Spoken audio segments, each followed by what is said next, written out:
What's up YouTube, Max Clausen here, and today I'm bringing you my updated Elemental Hero deck profile for 2017. Ever since the new support of Duelist Saga came out, heroes have gotten a bit more stronger, I'd like to say, because they got two new monsters that they needed very much, and I just feel like this deck can be both a fun deck to play and very competitive if it's built that way, but I feel my build is both competitive and very just for a fun deck. But it'll be up to you guys if you see it that way. So we're going to go into the main, extra, and side like always. And I'll get into the reasons why I run some cards that I do and some of the ratios that I do. So let's get into it. Alright, for the 1-ofs, you're going to be playing one Elemental Hero, Honest Neos. This card is phenomenal. It's just what the heroes needed, especially all the fusions and even some of the little monsters. So what Honest Neos does is he's pretty much an honest for all hero monsters. Hence the name, but it can target any hero monster and give it 2,500 attack points till the end of the turn. And if it's on the field, you can discard a hero monster and it gains that monster's attack points. So like say if this was on the field and you pitch something like, I don't know, Blade Edge, he'll gain 2,600 until the end phase. But that's very like iffy. Like I don't ever see a situation anybody ever summons this guy straight to the field. But if you do, hey, you know his effect now. So you just run one of him, and the reason is that you can search him off with Shadow Mist's effect. Now we all know what Shadow Mist does. If she's no special summon, you can add a change quick play card from your deck straight to your hand. And if she's sent to the graveyard, you can add a hero monster from your deck straight to your hand, i.e. this guy. So you can only use one of those effects per turn. So everybody knows the combo plays with her, and her best friend in the entire world is Elemental Hero Bubbleman, which you want to search off. Bubbleman, obvious effect. If he's the only one in your hand, you can special summon him, and if he's the only one in your field when he's summoned, normal or special, you can draw 2 cards. Still a powerful monster. And one other card you do want one run of is Vision Hero Vian. This guy is amazing.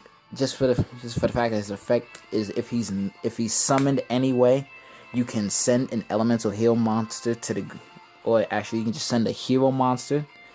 Yeah, you send one hero to the graveyard, and your targets will more likely be Shadow Mist if you're playing this deck. And then his other effect, if you can banish a hero card or monster, and add 1 polymerization from your deck straight to your hand. So he's pretty much like a Blaze Man, except he doesn't get the monster's name or stats.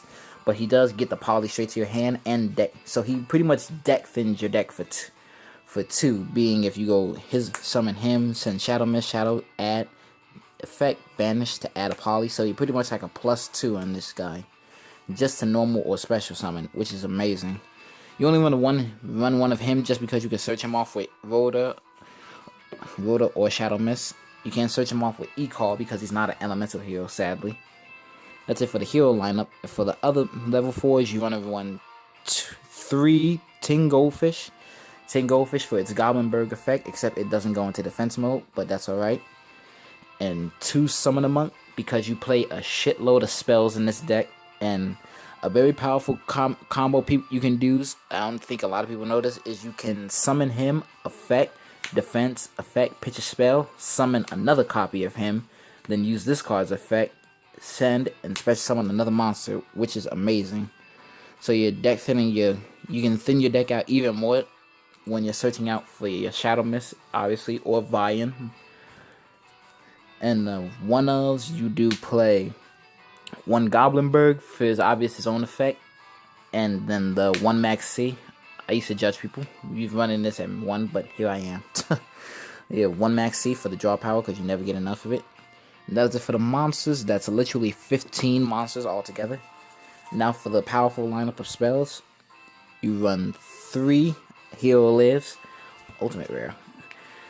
Hero Lives, pretty standard. If you have no face-up monsters on the field, you can activate this, pay half your life points, and special summon 1 elemental hero monster from your deck to your field. So your obvious target would be Shadow Mist. And then you have the 3 Rhoda for heroes, E-Call. Then you run the 3 Mash Change for obvious reasons. You run the 3 Instant Fusions, the 2 Pot of Desires. You run 2 Twin Twisters, you actually play 2 polymerizations, the 1 upstart, the 1 Regeki, and the 1 Rhoda. Oh my god, the glare. It's too strong. I'm sorry, guys. All these spells do seem like a lot, but since you do play Summon the Monk, you never really add a dead card. You just pitch it to use Summon the Monk's effect. That's it for the spell lineup. And for the traps I play, I only play 2 Solemn Strikes and 2 Dimensional Barriers. I still like this ratio a lot because some people like to say, oh, you need to run 3 strike, 3 D barriers. No, you don't really. Just need to have 2 of each is completely fine. You can bump up to 3 Solemn Strikes, but then the thing with this deck is you're paying a lot of life points, so you don't want to put yourself at the point where, oh, I can't do anything. Now I have a dead card in my hand. Oh, well. So you have to be very wary with this deck that life points are a very important thing. Alright, that's the main deck. It's literally 40 cards. Now going to the extra deck. You run the 1 Massacre Anki. Pretty standard if you're running Shadow Mist. If he destroys a monster and sends it to the graveyard, add a change quick play. Or he can cut his attack points in half and attack directly. You run the 1 Acid for your Bubble Man. And also for this guy, your 1 Elemental Heal, Absolute Zero. Absolutely phenomenal. You can just fusion summon him with 1 healer and 1 water monster, which you do have 6 targets. And everybody knows it's a very powerful combo. Summon in 0, attack, then mass change, summon Anki effect, then Zero's effect. It's a complete board wipe altogether, which is very powerful and scumbaggy to do. You run the 2 Dark Law for your standard level 6 mass heroes. Everybody knows what Dark Law's effect is. Anything that would be sent to the graveyard is banished, and any card added to your opponent's hand outside the draw phase is banished. You can banish a random card. And then for the instant fusions, you play 1 Norden. This is for the fusion lineup. You only need 6. Strong number. Now you have the Utopia package.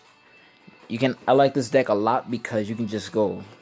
You have so many level 4 targets, so summoning all 3 of these will never really be dead. And plus, it's always nice to have Lightning's effect more than once in a duel. So just summon, rank up. There you go. You have a powerful 25 beat stick on the field. 5,000 if you want to be accurate. You run the 1 Castel, the 1 Gaga Samurai. You run the 2 Bahamut Sharks and 2 Totally Awesome. Pretty standard. If they stop this one, cool. Then you have another one you can go into, especially. So it's never really a dead XC monster to have.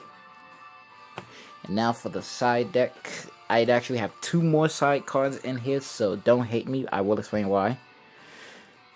Run up with 2 Ghost Ogres for those few annoying cards that have to stay on the field that you can't get rid of immediately.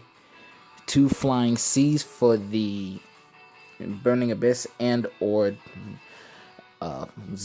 Zodiac matchups. Almost got the name. We got 2 System Down for ABC decks, which are seeing a lot more play as of late. And you actually run 2 White Veil. Now this card is pretty amazing. This card, oh my god. This card, it's phenomenal when you just equip it to Dark Law, and I'll go right on explaining. What White Veil does is you can target a monster on your field, and when that monster attacks, your opponent cannot activate spells or traps so it becomes an Archimedes. And when it destroys a monster, you can destroy all spell and trap cards your opponent currently controls. So it's a Harpy's Feather Duster. It's pretty stupid. But the downside with this card is if it leaves the field, you take 3,000 burn damage. So that's pretty costly with this whole deck being life point based and everything. But should you be able to pull this off and keep it on the board, you literally win games. I'm pretty sure it has other effects. Let me read it quick.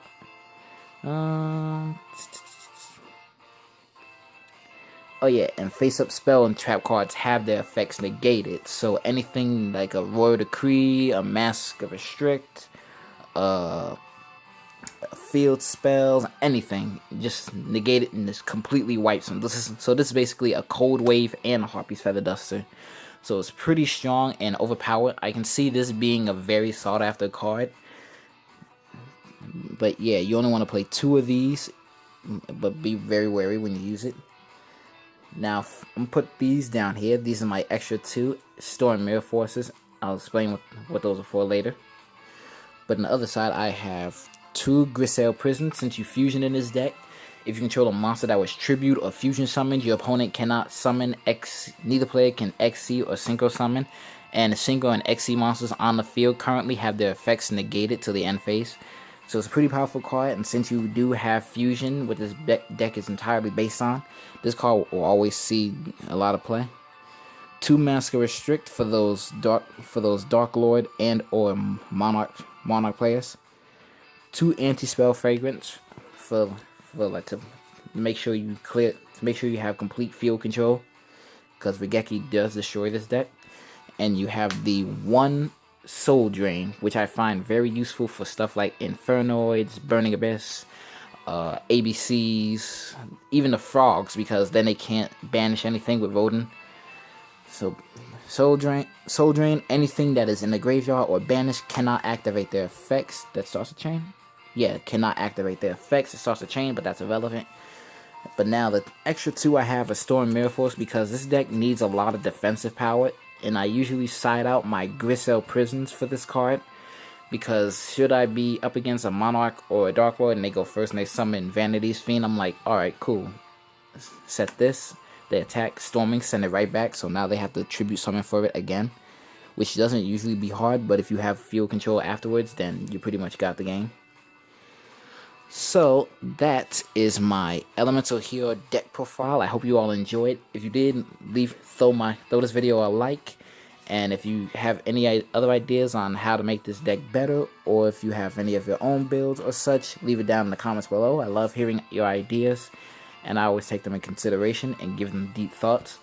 So anyway, like, comment, subscribe, share, and I'll see you all in the next video. Oh, also a little tidbit. I know this video took a while to bring out, but that's because I made it a rule now to not play a deck until all the support is finally here, like the heroes with the Honest and Vision hero. So I'm doing that with all my decks from now on. So if a deck takes a while to come out, then now you'll know the reason why. I don't like playing with half-baked decks. I'm pretty sure nobody does, and I don't feel like proxying ever. Alright, so a little information there. So again, hope you all enjoyed, and I'll see you all in the very next video.